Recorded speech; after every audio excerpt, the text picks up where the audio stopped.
We've lost Tammy's sound. Hi. There we go. Okay. Hi, everybody. I didn't hear the intro, so I hope it played. I don't know. It did. Yes. Okay. Well, that's good to know. Anyway, welcome to the Energy Realities podcast. We have our fantastic gang crew here today. We've got David Blackmon in Texas. David, how are you doing? I am just wonderful. It's a beautiful day in Texas. Had a wonderful weekend with the family, and my granddaughter won her volleyball tournament, so everybody's happy. Yay. I was going to ask you if the volleyball tournaments were ongoing. So you answered that one before I even had to ask. So it's great. We also have today Irina Slav, who's in Bulgaria. Irina, how are you today? I'm fine, but we're having a very British weather, and I would like it to end already. I mean, I like rain, but not so much of it, and not for so long. So take your weather back. Thank you. I'm so sorry. Please send it to Texas. We need it. Okay. Oh gosh. That's right. You know, I heard on the news today that Aberdeen in Scotland has had the longest period of time without sun, 20 days without sunshine. Oh my goodness. And they were interviewing people and they were saying, I can't take it anymore. It's dark and rainy. But I'm sure they have solar panels everywhere. I was going to ask about that. Are there many solar panels in Aberdeen? I don't know. But if there are, I feel sorry for them because there's nothing there. And Stu, we have Stu Turley. Are you in Oklahoma or Texas today? I'm still in Oklahoma. I'll be heading that way here this week, I hope. So heading back to Texas where I prefer to be. So we'll see how that goes. So just trying to keep my head down and working, having a lot of fun. Well, that's good. It's always good to, keep working and keep talking and writing about these issues, which are so important. And which brings us to our topic today, which is what the heck is going on with the EV industry? And it looks like we're sliding towards a Chinese monopoly for electric vehicles. And I know there's been a few big announcements in the past little while. I think what motivated the topic today was Stellantis was the latest one, which had a $26 billion write-down, all due to their EV sector. They're selling, I think it's an EV battery facility in Canada to LG for like $100 or something. It's because it's so bad. So, David, let's start with you. Do you see this as being a slide towards Chinese monopoly, and is it appropriate to frame it in this way? Well, I think it's appropriate to frame it that way. I mean, I think it's pretty obvious what's happening at this point. The Western car companies can't compete with China in terms of price and volume, and it appears that only the United States is, at least during the Trump administration, is willing to try to enact trade barriers to protect its domestic industry, which continues to make idiotic decisions in the electric vehicle space, as Ford Motor Company demonstrated over the weekend with the announcement of another mid-size pickup truck electric vehicle, which I'm sure will be a miserable failure. But we've had Stellantis was the latest. Ford wrote down $19.5 billion with more write-downs to come. That's just a starting point. It's not the finish point from their Biden-driven, subsidy-driven investments in the EV sector over the past 5 years. GM announced, what was GM's? It was smaller. It was like 12.5 or something like that. But again, it's just a starting point. There's much more to come. I mean, the carnage is just beginning for these companies. And when you add in Stellantis, they're up to $53 billion combined for the big three car companies in the United States. Stellantis, of course, owns Fiat, but it also owns Chrysler and Dodge here in the United States. And so our integrated car makers can't compete in this market. They've demonstrated it clearly, even with massive subsidies. The subsidies are gone. And yet we've got Jim Farley at Ford introducing a new model. I mean, I just can't wait to see what the write down on that's going to be in 5 years, without the subsidies.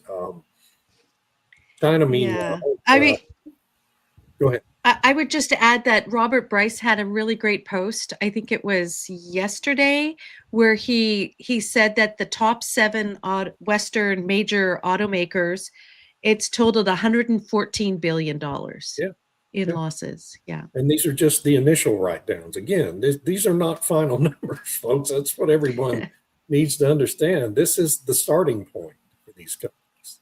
They're just, they're going to try to piecemeal it out over the next couple of years to try to kind of minimize the public perception of their unmitigated failures. And so I don't understand why investors are continuing to support or tolerate these same management teams at these companies. Then you've got all the pure play companies in the United States are either in bankruptcy or have already gone through it, come out the other side being bailed out by Volvo or Toyota or somebody. Tesla, I guess, because of the diversification that Elon Musk has brought to that company, and now we're going to merge it with SpaceX to create this multi-trillion-dollar giant. Tesla will survive, but I'm not sure any other car maker in America is going to survive in the EV market at this point.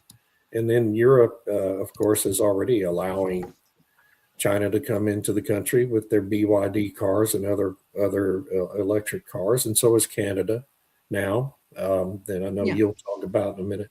So, I mean, it just seems to me that I don't know how, when your domestic companies can't compete and people want to buy the cars, or a segment of your society wants to buy them, I think governments are going to inevitably let these Chinese companies bring their cars into their markets. In the United States, let's be honest about that. These trade barriers are only going to last as long as a Republican administration lasts in the United States. And that may just be another 3 years. And then we're going to go right back to the insanity here in the United States too. So, I just think it's inevitable. It's kind of like the rare earth minerals. When your domestic companies can't compete, you end up having China dominate the market. So here we go. Yeah, that's a really great description of the state of play for EVs and the manufacturing troubles and all these different kinds of things. And then I was thinking, this is really a bit of a failure of the executive and the CEOs, because when the governments were coming to them and saying this is going to be the policy, where was the pushback? Where was the PR campaigns that say, know what, we stand with consumers and not statism? And where were they defending free markets and consumer choice and the ability to design as consumers want and whatnot? And it seems that it's sort of like the leaders lacked spine in this case. Irina, what do you think? That's a very good point that you made. They don't just lack spine, they lack any ability, it seems, to draw conclusions from certain developments. I'm thinking about Europe. Some of the biggest global car makers are in Europe. They are struggling to make money on their EVs, even with all the government subsidies, even with the coming ban on internal combustion engine cars, which is not going to go into effect at all, even with record-breaking EV sales. EV sales across Europe are on the rise, thanks to the incentives, thanks to the higher taxes on normal cars. And even with all that support, my grammar fails me. they're not only unable to compete with the Chinese, they can't make money on their EVs. Well, the Chinese, of course, have the cheap energy inputs to make their EVs a lot cheaper than Renault and Volkswagen and the rest of them. So why is nobody drawing the logical conclusions from this? This is what really interests me. Obviously, we have people who are fixated on a transition in transport from internal combustion to electrification, and this is why they are opening the doors to Chinese cars, because, you know, it's a question of priorities. Apparently, the bigger priority is saving the transition rather than saving your car manufacturing industry, even though I'm sure they have safeguards to protect the local car makers. But how long can this go on without, you know, the other shoe dropping? And the car industry has been repeatedly warning about this, that they cannot compete with BYD and the rest of the Chinese, even with the incentives. Yeah. So I don't know Yeah. what to tell you. They just can't Can learn I anything. also, I want to comment about the question with the executives, right? I mean, I singled out Jim Farley earlier at Ford, and he's, you know, I mean, he's just kind of run a corporate clown show over there. But then you've got Mary Barra at GM. At least Farley has been transparent about the losses in the EV part of his company. He separated the electric vehicles out into a separate business unit called Model E and accounted for it separately, publicly, revealed every loss over the past 4 years, quarterly basis. Mary Barra, on the other hand, has been completely opaque about it, and her team. They've tried to hide the EV losses. You know, they haven't separated it out into a separate business unit for reporting purposes. Nobody knew how much money they were losing. You still don't know how much money they've really lost in their EV unit because of the opaqueness of their financial reporting, which I don't understand why the federal government allows that to happen, quite honestly. So Mary Barra was really the leader of that pack in 2021 when Joe Biden started running around the country with Jennifer Granholm, talking about how he was going to subsidize an EV industry into being in the United States.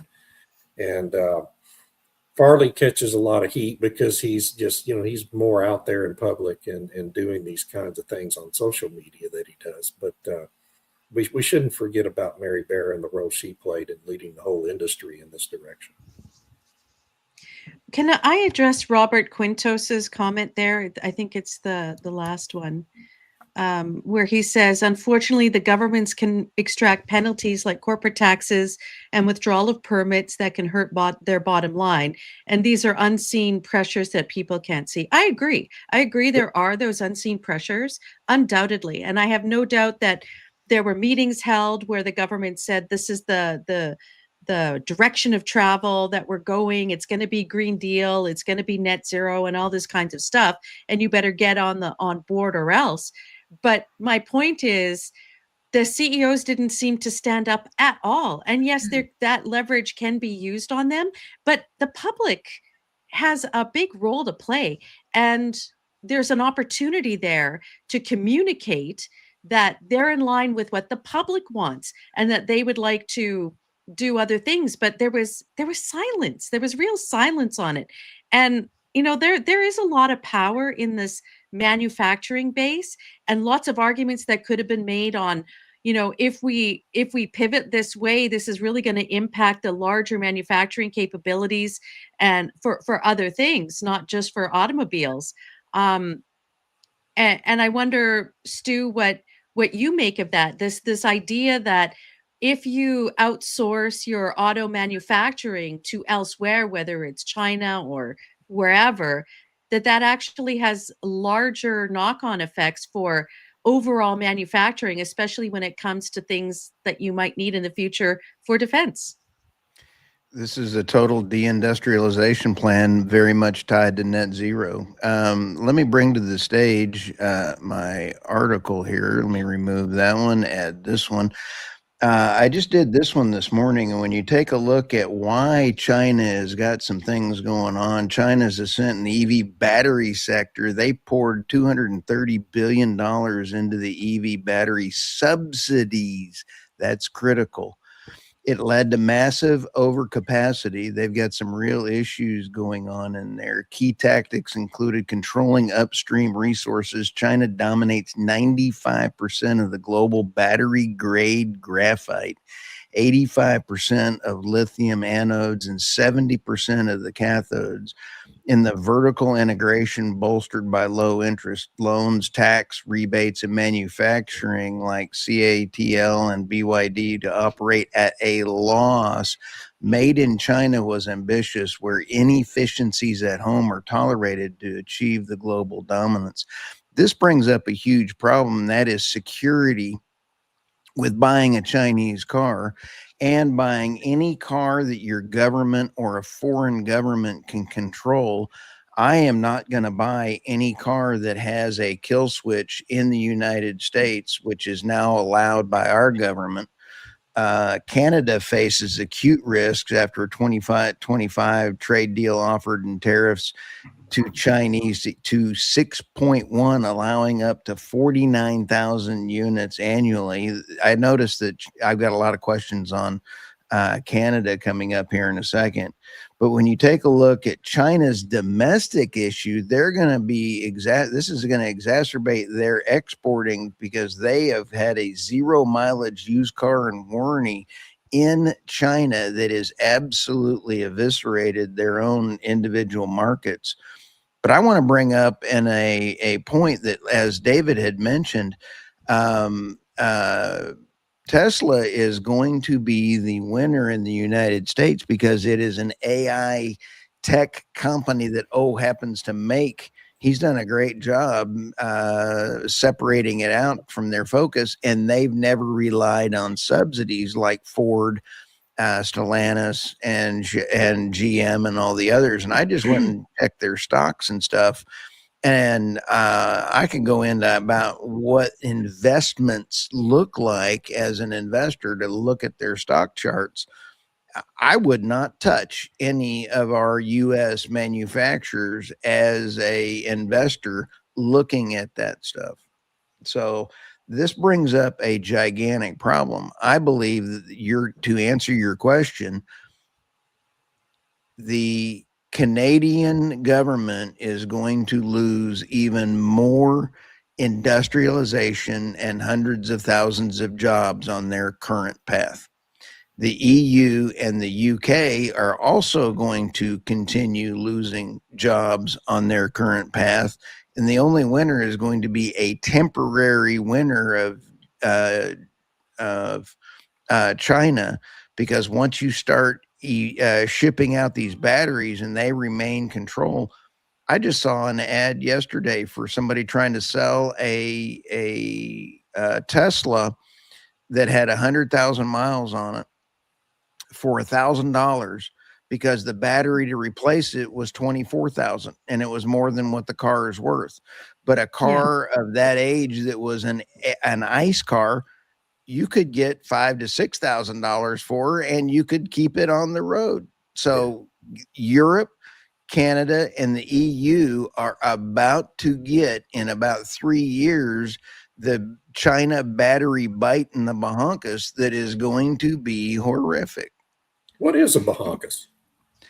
That's where you sit down on that's a. And Tom Mumford, I love Tom. Stu, isn't a good deal of Tesla's profit selling carbon credits, or am I misinformed? No, you are not misinformed. And they are very smart to take advantage of the stupidity of carbon credits, CBAM, and all the other boo crap that's a wealth transfer. Hats off to, Elon for taking other car companies, you sit back and take a look. He's taking advantage of what other idiots are doing. So that's how he built this whole company. People criticize him for taking all the government loans, back 20 years ago when he created Tesla. He paid them back in full early. them all In back. fact, and they did not want him to pay them back Right. early. Right. And I saw the interview on that. So, and But here's to your where, point, Stu, but to your point is he was presented with this array of incentives, right, by other people, by the government. He yep. took advantage of them. He built the finest electric vehicle company on earth, doing it that way. Why do people criticize him for that? It was genius. Nobody else thought to do it, right? He's the one guy that thought to do that. I don't understand why people. Anyway, that's all. Go ahead. And the point is the leaders in Canada, the EU, and the other U.S. Manufacturers that relied on subsidies will fail. Subsidies will fail. And then the biggest subsidy feeder of them all is China. And China is going to dominate for a few years. But the gotcha is the batteries. Tesla just created their lithium plant in Texas. We have Exxon and Chevron going into the smackover and creating our own lithium factories as well. So you have oil and gas companies getting into the play, and they're going to beat the system without subsidies. Subsidies is the key. And China is on the threshold of bringing the lemmings of China, of the UK, the EU, and Canada with them down that rabbit hole. Okay. You're I hope right. that I mean, made everybody's life miserable. well, with the battery and the supply chains and everything, and it does take time in order to build those up, but you have to ask yourself, so what percentage of EVs and whatnot will be within the North American market that it's worthwhile to make these investments? And then, as you mentioned, the European CBAM comes in, and if you want to export into these other markets, then you have to take into account all of these different emissions and whatnot. Can I address one of Brian Zinchuk's comments here? He said where the EV canola tariffs were killing the largest cash crop. Well, actually, I'm looking at the Saskatchewan dashboard, and there was 12 million metric tons of canola last year, but 18.2 million tons of wheat. So yes, it was number 2 in terms of how much was produced by farmers, but it wasn't number 1, it was wheat. And still, I mean, you have to think about, if farmers know that China has these tariffs, then they have to make the appropriate decisions of what to seed. It's not the government telling them what will and will not be seeded. I mean, they'll have to take those these developments into account. I feel bad. I know farmers who were stuck with these tariffs, but the alternative is that you now are turning over your key manufacturing of automobiles to China. And you know, at some point you have to, there's a trade-off there. Farmers are free to make other decisions. It's crappy. Maybe the federal government could have helped in another way besides removing doing this exchange, which isn't even guaranteed for. Yeah, it's a moneymaker, but there's alternatives there. And you know, you could do there. I'm not going to get into the whole farming thing, but there are alternatives. Maybe the government could be providing a subsidy to farmers the way they do to automakers. So instead of pushing China to lift tariffs, that they used as leverage. And you know, honestly, the Canadian farmers fell for that tactic. It was clear leverage in order to get a toehold into the North American market. This is not a good thing for Canada. It's not a good thing for North America. And I just want to comment a little bit on Mark Carney announced last week a new auto manufacturing policy. And they had an EV mandate in Canada whereby X year you had to have a certain percent of EV sales every year until eventually it was 0. So he said, oh, well, that's a bad idea. What we're going to do instead is we're going to change the emission rules of vehicles. So basically, it'll be like California and the EU, where they just put these totally unachievable targets for what the emissions are for an internal combustion engine, which will basically tell people there's no cars to buy. So the only thing left in town is the EV. And then as part of this announcement, they're also offering, like the EU and the UK, $5,000 towards an EV. And there's no limit to how much the price of the vehicle if it's made in Canada. And you can do all this other stuff. And then they're going to spend more money again on an EV charging network that they've been talking about forever. I don't know how many they actually built. And then slipped in there is that China, they're encouraging China and Korea to increase partnerships and build manufacturing plants in Canada. So, talk about a foothold. China will have a foothold in Canada to be producing their vehicles for operation in Canada, and potentially, of course, what they want is it to go into the United States. So we'll see what sort of madness happens from that. But Irina, does anybody else find it ironic that Mark Carney just took what was the Biden agenda and adopted it in Canada on electric vehicles? The emissions requirements, the heavy incentives. It's just cut and paste from the Obama years. It's crazy. Thought this guy was a smart originally Canada had the UK model where it was specific percentage targets. Like this year in the UK, 33% of all new vehicles are mandated to be EVs. 33%. And if they don't meet that requirement, the manufacturer gets charged like a significant amount of money for each point that they're off. So Canada's like, well, maybe we'll just do like the EU and California or whatever, and have these emission standards instead, because that'll give choice. It'll give choice because there'll be nothing else available. So with respect to the Green Deal and the EU limits, Irina, what do you see happening? I mean, Porsche made an announcement saying they're not going to be all EV like they thought, that they're going to come back and do an internal combustion engine because that's what the market wants. What do you make of these developments? Well, they've been doing the same to everything else. Let's remove choice by making the functional, the workable alternative too expensive for people. It's the same with EVs, it's the same with power generation. But Aslan Palatkar had he had a couple of really good comments, but the last one about EVs needing a stable grid. How are they going to do this? How exactly? Let's talk about Europe.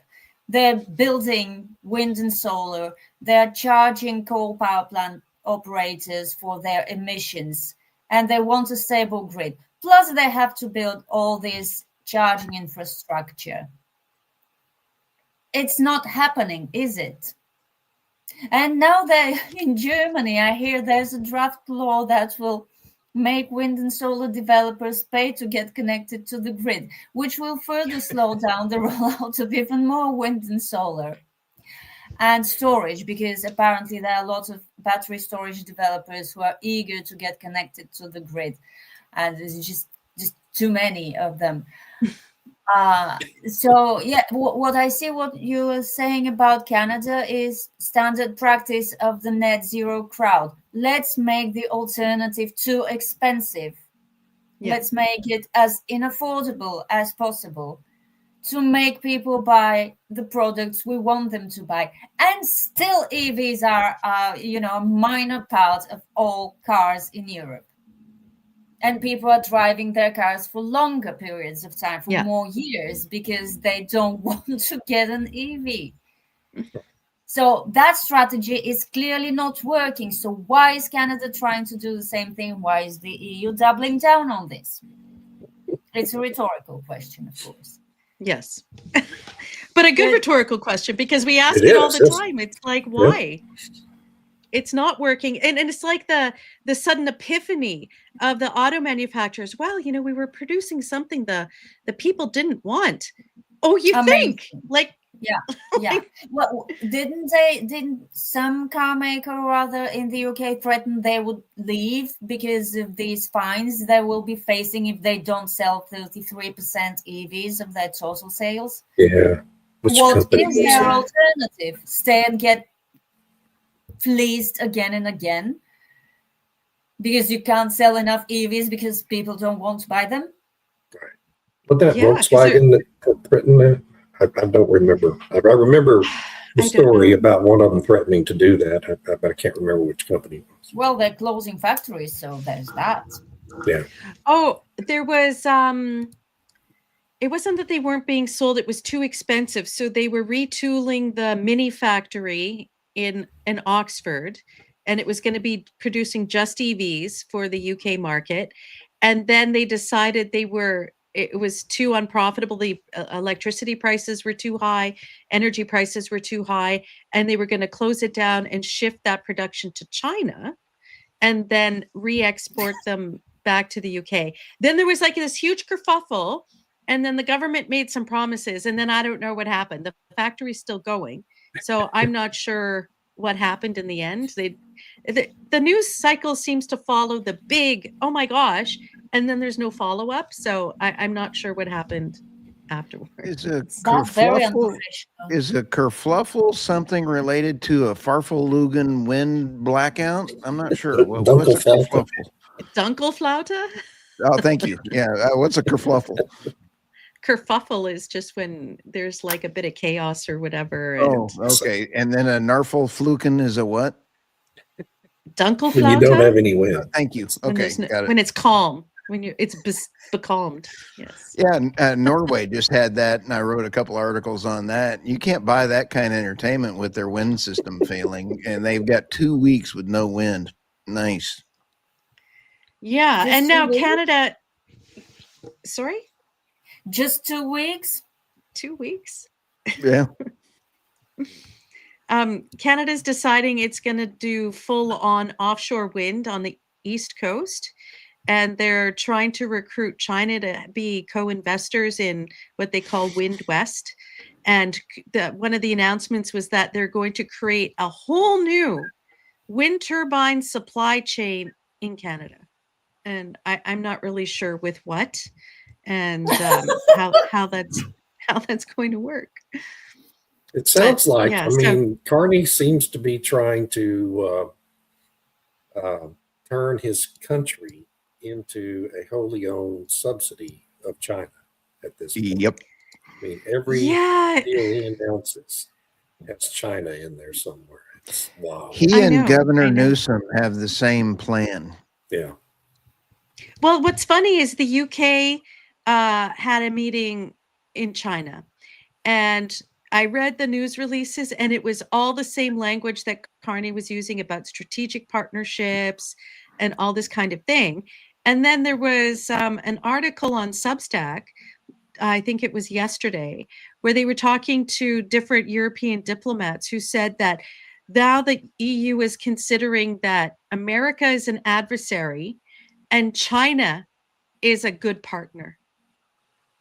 So this is the sort of, when we talk about the EV car crash as being, this sort of slippery slope towards Chinese dominance, that's just the tip of the iceberg. It's like, if you start to have these strategic partnerships with China for chemicals, which a lot of German chemical companies left Germany because of the high energy prices, went to China.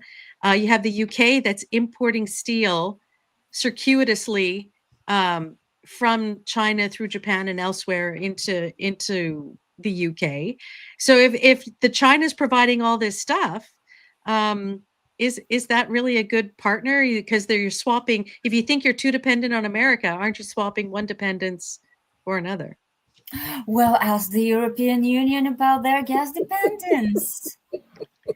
But I have to say, well, you do remember back in the autumn of 2022 when US LNG really started flowing and everyone was happy. Well, we don't care about winter. There will be enough LNG from America. They're our friends. They're a reliable partner. I am actually quoting. They use the word reliable a lot. Few months later, wait, this is too expensive. Yeah.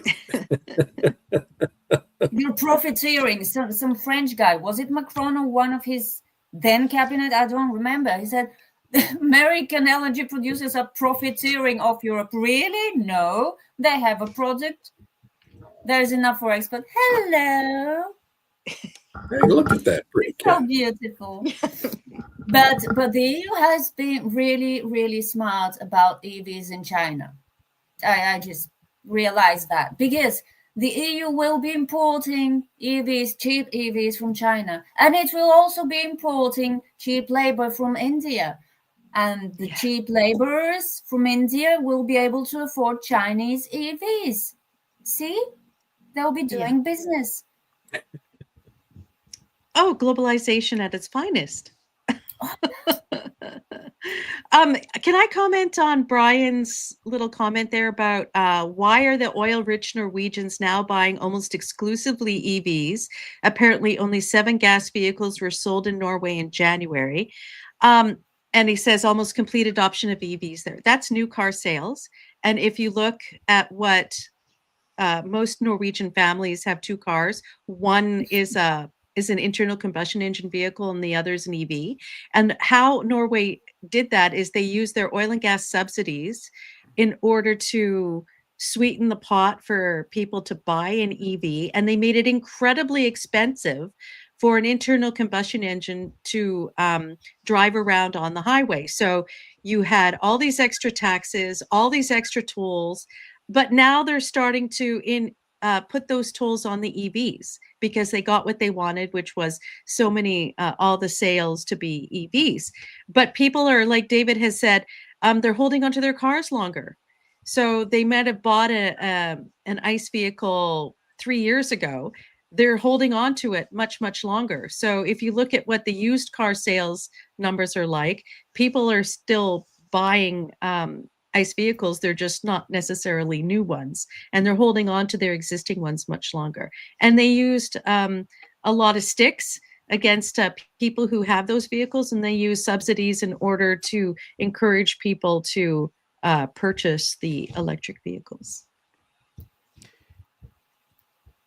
Yeah, I'm Yeah, gonna states of take a look at, and I sold my Ford 250 and I still haven't replaced it, and I'm going to be buying either a Ford 250 or a Ford 350. But now I'm rethinking what I'm going to be buying, and I'm actually going to be buying a 1977, 1965 with no electronics, as far as government controls, and have it totally rebuilt. I'm going the other way. I do not want a new car with a government control shut down on it. Have a great day. I'm not needing you. I want to address Patrick Devine's question. How do you say hurrah in Chinese? The answer, according to Grok, is hawa. So just wanted to address that. That is funny. So I think one of the interesting things that, Stu, that you and David had commented on about was this idea of how China has subsidized the batteries, their supply chains, how they wield that in different ways. When they see competition coming up, they'll suddenly flood the market, and then the competition, well, you can't compete when the market's been flooded or whatnot. And I'm wondering about these vulnerabilities in terms of when we talk about trade dependence and whatnot, and if you could maybe just, Stu, talk a little bit more about what can, say, the UK or the EU do in order to combat that on these Chinese supply chains. The one thing that Canada and the EU can do is immediately vote every single politician out now. Run. You're about to run off the cliff, and the warning signs are there. Carney is absolutely a World Economic Forum finance guy that has made deals evidently with China. That is it's what his talking points are. I don't have any information on it, but every deal and everything he's doing, I'm seeing absolute evisceration of Canada, and I can see Alberta becoming independent. In fact, Aslan Pilot Car just said the same thing. Alberta, I would welcome Alberta. I absolutely love all my Alberta friends up there. Love it. It is absolutely snow Texas. Love it. But I guarantee you the rest of Canada can fall off the edge of the cliff, and I do not want them in my voting block. Well, now, Period. wait a We've minute. got enough crazies in our Saskatchewan country. is North Wyoming. Come on now. Well, I'm okay. Saskatchewan, too. I agree, but I'm just saying that there's enough crazies in the U.S. I'd like to make a deal. Let's trade California, but we've got great people fighting to try to keep California. If we don't, we need to loop California in that crazy group, Oregon, Washington into that same thing for the EU and the UK. They are all trying to take their countries down or their states down. I don't understand why, but they're doing policies that are counterproductive to their countries to maintain control. That's what this is all about. And if the United States doesn't pass the voter ID, this is going to be a short podcast. Yeah. Okay. You asked. Yeah, for sure. That's interesting. So, Irina, what do you think is like happening?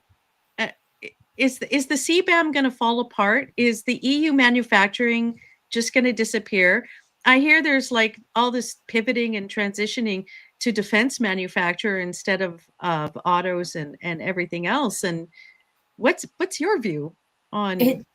Even if you shift to defense manufacturing, you need steel. You need stuff that you have to import because you can't make it economically.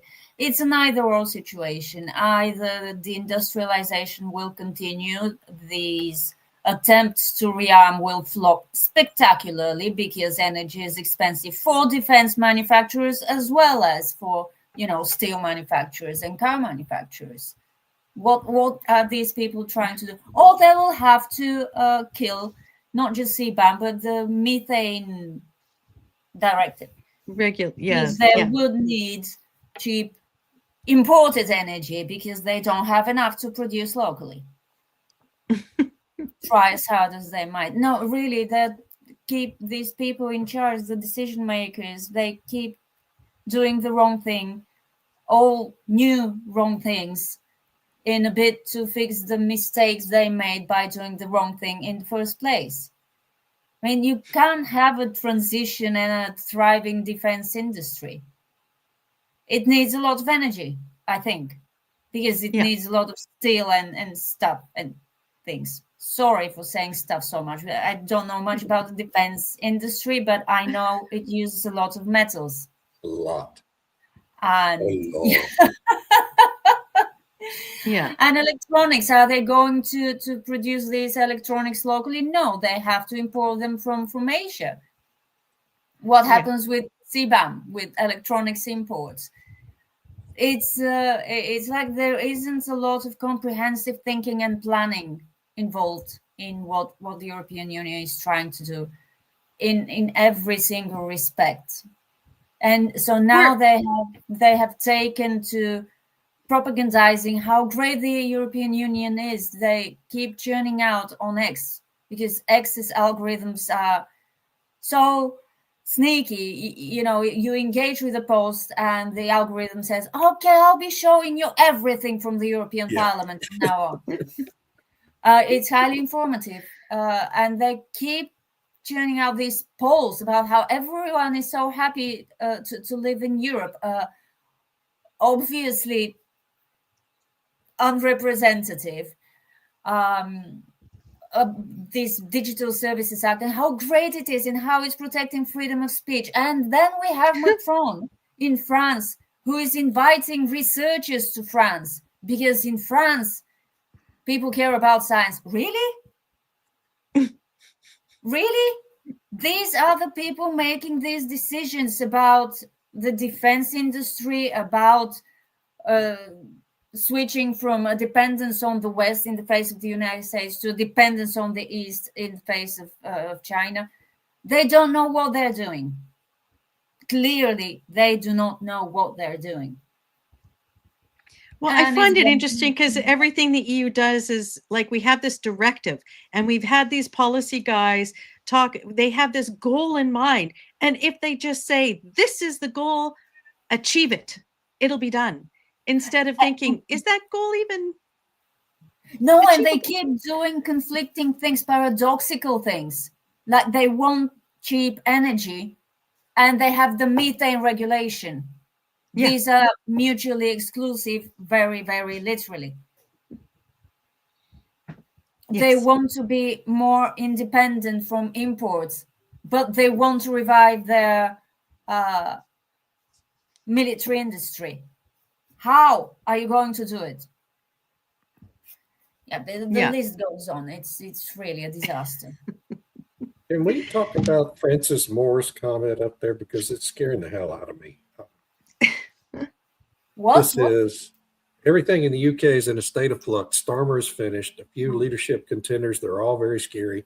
MSM are not forecasting Miliband, the scariest of all. EVs. Not or now. So the what scares the hell out of me in all that is the mention of Ed Miliband potentially being a choice to succeed Starmer.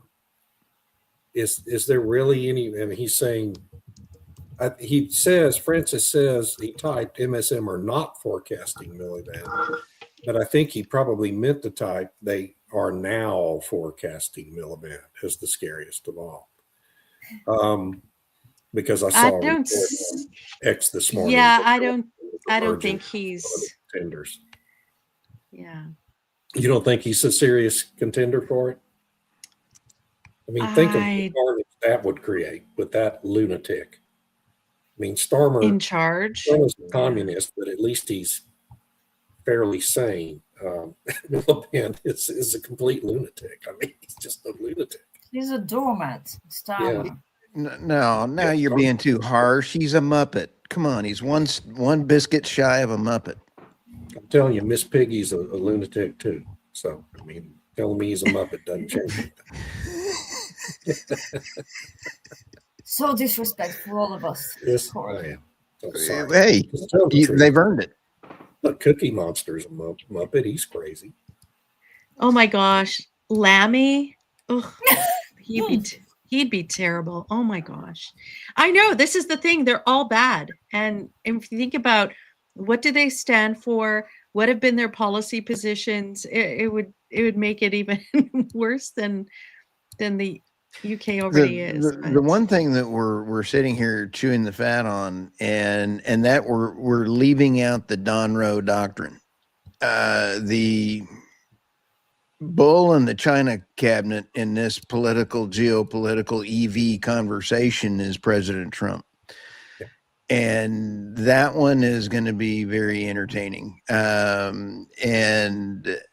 This comment is very scary. This goes back to your. Scary. Yes. This is very scary. Obviously, he does. Mm-hmm. Yes, I think that's absolutely true. I think that Muppets like Ed Miliband are absolutely capable of destroying the world. And when you take a look at China, is got. You have to do the math and say, do they really have 1 billion people? I mean, the math does not math up. If they've only been allowed one child in all these years, I don't know. They keep all their records secret. And if that policy a while ago. Do what? They dropped that policy quite a while ago. Right, but the number of years ago that they dropped it still wouldn't add up to the number of population that they say, and there's still all these empty cities around China. The bottom line is, Irina, we don't know the numbers coming out of China because they control the numbers. So what I'm just trying to say is that net zero policies from the UK, Canada, and the EU are going to be affected by the Donroe doctrine. And President Trump is going to make sure that China is not involved in the North in America, North and American hemisphere. It is going. I don't know what the implications are then for Canada, because they're really courting that Chinese involvement.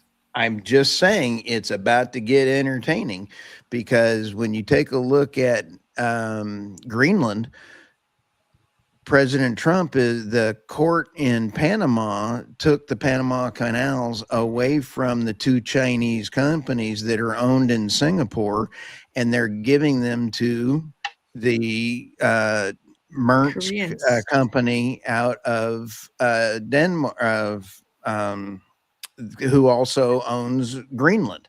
Oh, wonder how that happened. So you sit back and take a look at whether or not Greenland, we are going to be able to take advantage of Greenland. We're going to put the Golden Dome up there. Canada is a problem now. And especially when you look at what 60% of the Canadian population is below the parallel, the border. When you take a look at that one line across the United States, they're all sitting all down in there. That's a real problem for the Don Roe doctrine. I don't have the answers. I'm just saying it's going to be entertaining. Yeah, it'll be interesting to see what happens. But my concern is, Trump is there for maybe another 3 years, and then what happens after, and what happens in the midterms. And so, are we thinking it's possible in 3 years' time, Democrats get back in and they double, triple down on the Green Deal, and all this crap comes back? So, I mean, it's great that America is it's trying to reestablish manufacturing. I know there's going to be a lot of stuff being completed in this year, but will that be enough 3 years from now? I don't know. Life is going to get entertaining. The only reason why this EV situation, I think, has become more predominant and more openly talked about is because of what the American policies have been with Trump. And so if that reverses, like would we have seen this level of conversation about the EV debacle if the Green Deal and all those subsidies had remained? So I don't know. CBAM is going to be, I think, another tipping point as well, too, because when you take a look at the evisceration of the European Union's natural gas policies, they're now trying to import. They're cutting deals with Qatar. They're cutting deals with Turkey. They're trying to not buy LNG from the United States, and they're trying to do everything they can to drive their energy prices up. Yeah. CBAM is going to get a double-barreled middle finger from the companies like Qatar and all of the other ones. We're not going to play in that game. So CBAM is going to hit a wall. Either you have energy security, and I've said for a very long time, energy security starts at home, but energy dominance comes through your exports. And I can guarantee you every country around the world, I'm watching trends, and they are all looking. China is increasing its domestic exploration in natural gas and oil. You're taking a look at others. Every country is looking at it. Turkey. There's about 4 or 5 others that are really increasing their domestic oil and gas. And then you look at the U.S. oil majors. They are all doing export as a service. They're doing their services, and they're now opening up in Syria. They're opening up. Chevron has now just got more in the Club Med and the Mediterranean Leviathan field. You're talking a lot of export as a service as oil companies going around the world doing things. Africa is going to be booming. And so I think this is going to be all tied to EVs is one huge systemic problem showing us where everything else is going. Okay. I wanted to just add something there. Someone said that our feckless legislature basically instituted CBAM with the Prove It Act. I don't think the Prove It Act was ever passed. It was something that was that was put forward but wasn't passed, although there was hidden in the water and energy bill that did pass. There was a requirement to do a report on what the emissions intensity is of different things being produced in America. So they kind of did that through a report through the back door. So I'm not really sure what happened with that. What will be interesting to see is what happens if a lot of Iraqi oil and gas end up on the market, and if there's regime change in Iran, which could be the topic of a future episode. Then if Iran's, comes into the world market again full blown, then that changes the dynamic. And then we have I think what the IEA reports and whatnot the past little while, it's clear we have energy addition, just like David's new tag on Substack. It's an energy addition, not getting rid of stuff. And even if they policymakers believe that we'll have lower demand because of EVs, it's not like petroleum and gas are only for automobiles. There's lots of Well, other what uses. about coal? I mean, the IEA Right. gave up on its peak oil theory, but now it's adopted a peak coal theory. Did you see that interview with Fatih Birol over the weekend? While Now, coal now demand we've hits reached record after record, yeah. Yeah, exactly. It's just hilarious. I mean, they never give up. So do we have, I don't think we have stories today, do we? We I have Nobody some submitted last stories week, to Stu. We're just terrible people. No, I think we did quite fine. I have to notice that we are increasing our listening. Listeners are really listening to the Energy Realities podcast on Apple and Spotify. I'm noticing a very significant growth pattern. We would like to thank all of the contributing comment people, and we truly appreciate everyone. I would say go to Tammy Nemeth Substack, and Tammy, your is the nemethreport.substack.com. David is blackmon.substack.com. And Irina, what is yours again? Irina Slav on energy at And, Substack.com. and mine is theenergynewsbeat.substack.com. And I'll have this, all the information put back out there. And we truly appreciate all of the regular listeners and hecklers. I mean, people putting out great comments. Also, a little commercial wherever you watch or listen to the podcast. Give us a like and subscribe. If subscribing is an option, it's free, doesn't cost you anything, but about 2 seconds to click that button, and it really helps.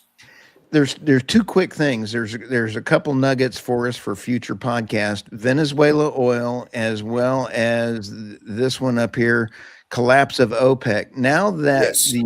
the United States is actually, through the Monroe Doctrine, controlling the flow of money in Venezuela, there's a lot of undertone currents to the Monroe Doctrine. In Cuba. It was set up Yeah. through a financial system in Qatar through Secretary Bessent in a new financial system. So de facto, President Trump has got some influence over OPEC. OPEC is now changing their policies on pricing through 2027 to go to how much can be produced and how much is bought at the refineries to try to get rid of the fleet. I think the dark fleet is in trouble because tankers are being seized. And there is a lot of changes that we've had a lot of coming around. I love that line, That Jeff. is a great Chestnut. line. I'm going to steal it, Jeff Chestnut. Way to go. But I think the great thing about the future is if you take away 20% of the oil that could go through the Strait of Hormuz, if there is a disruption, Iran seized 2 tankers and everybody went, I don't understand this. It is normally we'd see a $20 spike in oil. So I think the world's come to the grips that maybe there's not going to be a war. I don't know. But all I know is we've got entertainment ahead, and the mainstream media is helping podcasters and Substack authors make a living because they stink. I mean, they lie, cheat, and steal, and it's kind of fun being a arrogant bonehead out here trying to listen and give what I think is the best.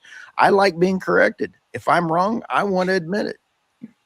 I don't want to predict the war either, but there's a reason why the United States is about to have 4 aircraft carrier groups in the Middle East theater within the next week or so. We've already got 2 there and 2 more coming.